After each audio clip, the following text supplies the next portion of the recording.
내년 최저임금이 올해보다 2.87% 오른 시간당 8,590원으로 결정이 됐습니다. IMF 외환위기와 글로벌 금융위기 이후 가장 낮은 인상률인데요. 오늘 새벽에 이 타결 목소리 같이 들어보시죠. 최근에 어려운 경제사회의 여건에 대한 정직한 통찰의 결과라고 생각이 들고요. 우리가 직면한 현실을 좀 더 유연하게 대응하는 것이 필요하다는 것에 대한 공감대가 반영된 것이 아닌가 그렇게 생각을 하고 있습니다. 이게 최진봉 교수님, 매년 쭉 보셨다시피 문재인 정부 들어서는 거의 두 자릿수 이제 인상률을 쭉 가다가 그렇죠.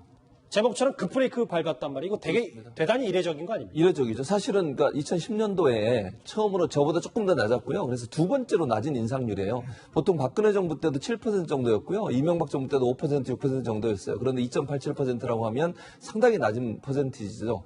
그럼 아까 위원장도 얘기했지만 실제적으로 현실성을 감안한 결과라고밖에 볼 수 없는 상황이라는 생각이 듭니다. 노동계에서 좀 아쉬움이 있겠지만 지금의 상황으로 봤을 때 경제가 어렵고 또 자영업자들이나 그다음에 영세 상공인들 같은 경우에는 사실 이 최저임금 때문에 상당히 어려움을 많이 겪고 있잖아요. 또 어려움을 겪고 있는 것이 그분들뿐만 아니라 실제 아르바이트나 아니면 일을 하시는 분들 중에도 최저임금 인상 때문에 일자리에 있는 경우도 많아요. 그런 여러 가지 부작용들 때문에 정부가 속도 조절을 할 수밖에 없는 상황이었다는 경제적 현실성이 반영된 걸로 보여지고요. 예. 또 어쨌든 경제가 회복되고 나면 또다시 최저임금 인상에 대해서 다른 얘기를 할 수 있겠지만 지금의 상황에서는 너무 급하게 또 올리는 것은 상당히 경제에 타격을 줄 수도 있고 또 자영업자나 소상공인들 입장에서는 상당히 부담이 될 수 있어서 한 가지 더 말씀드리면 소상공인이나 자영업자들도 서민들이에요. 그분들이 솔직히 얘기해서 돈을 많이 버는 분들이 아니잖아요. 그러니까 누군가는 지금 을 대 을과 싸우겠다고 그렇죠. 그렇게 얘기가 나오는 경우이기 때문에 그분들도 함께 살아야 결국 일자리가 생기고 일자리가 생겨야 아르바이트생들도 일할 수 있는 기회가 생기는 거니까 그런 차원에서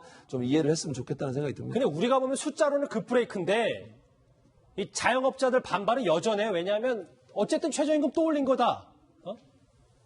아르바이트생 내보내고 혼자 일할 생각이다. 차라리 식당을 그만두겠다. 반발이 여전합니다. 자, 생각해 보십시오. 지금 2년 조금 넘었는데요. 이 정부가 들어선 지 2년 만에 32%의 최저임금이 올랐다. 저는 이런 유례가 없는 것 같아요. 지금 미국이요. 한 8년째 최저임금이 동결되다가 이번에 좀 오른다고 하니까 아주 난리가 났습니다.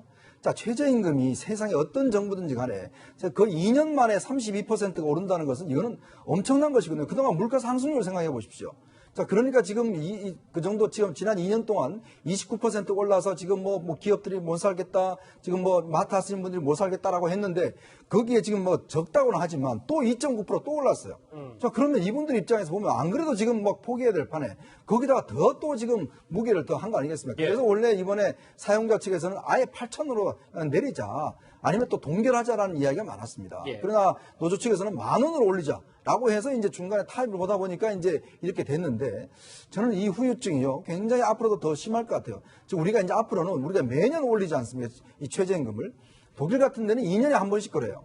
이게 매년 이런 식으로 돼야 또 그다음에 산별로 다 다릅니다. 어떤 직종별로 다 달라요. 직군마다 다르죠. 그렇죠. 그만큼 충격을 덜한 것인데 우리는 똑같이 일률적으로 매년 올려다 보니까 이게 지금 경제가 감당을 못하는 겁니다. 그렇기 때문에 저는 이번에 어떤 뭘 올린 거는 어쩔 수가 없겠지만 그러나 이제 구조적으로 이제 뭔가 좀 바꿔야 된다. 최저임금제가 바꿔야지. 그래야 경제가 지금 생존할 수 있지. 이러다가는요 자꾸 달라는 사람은 기대는 높아지고 알겠습니다. 줄 수 있는 사람은 없어지고 이게 상당히 큰 문제입니다. 자, 반면 이 자영업자들 말고 또 노동계의 반발도 심해요. 구자영 차장. 네.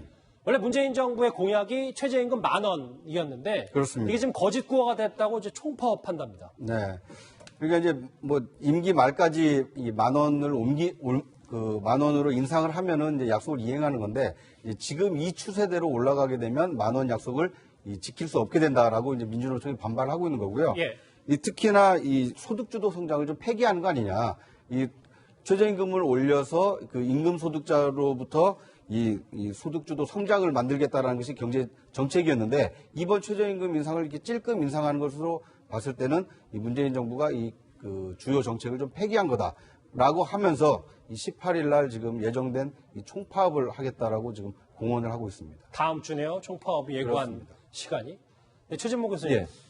최근에 이제 민노총과 문재인 정부 간에 약간씩 간극이 벌어지고 있는데 글쎄 이렇게 되면 좀 등을 돌리게 되는 건 아닌지 뭐 그렇게 보일 수 있어요. 그러니까 민노총 입장에서 상당히 과격하게 강경하게 입장을 표명하고 있고요. 지난번에 김영환 위원장 구속했다고 풀려났습니다만 그 사건 때문에도 사실은 민노총이 상당히 여러 가지로 이제 정부에 대한 불만을 표시하고 있는 상황입니다.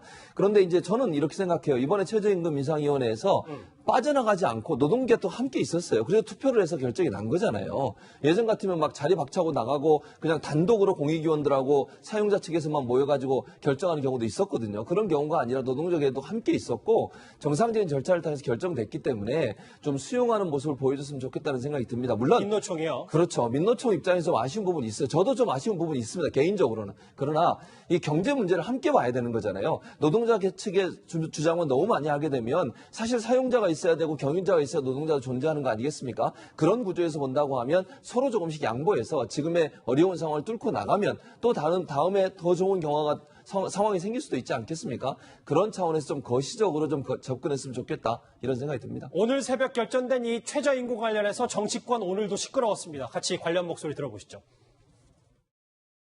우리나라 정치인들 중에서 최저임금 1만 원 시대를 좀 앞당기고자 꽤 노력했던 사람이었기 때문에 개인적인 아쉬움은 좀 있습니다. 그러나 최저임금위원회가 노동자들의 생활 안정 이런 것들을 고려하면서도 우선은 지금 우리가 취하고 있는 경제적인 여건 이런 사정들 이런 것들을 많이 감안해서 독자적으로 결정했을 거라고 생각하고 아쉽지만 저는 존중합니다. 아무리 낮은 인상률일지라도 인상 자체가 우리 경제에 엄청난 독입니다. 시장을 또다시 얼어붙게 만드는 충격파입니다. 아무리 작은 폭탄도 결국 폭탄입니다.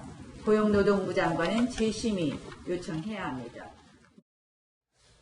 이현정 의원님, 일부에서는 일부입니다만 문재인 정부의 상징인 이 소득 주도 성장 정책을 실패한다, 사실상 인정한 거 아니냐 이런 분석도 있어요.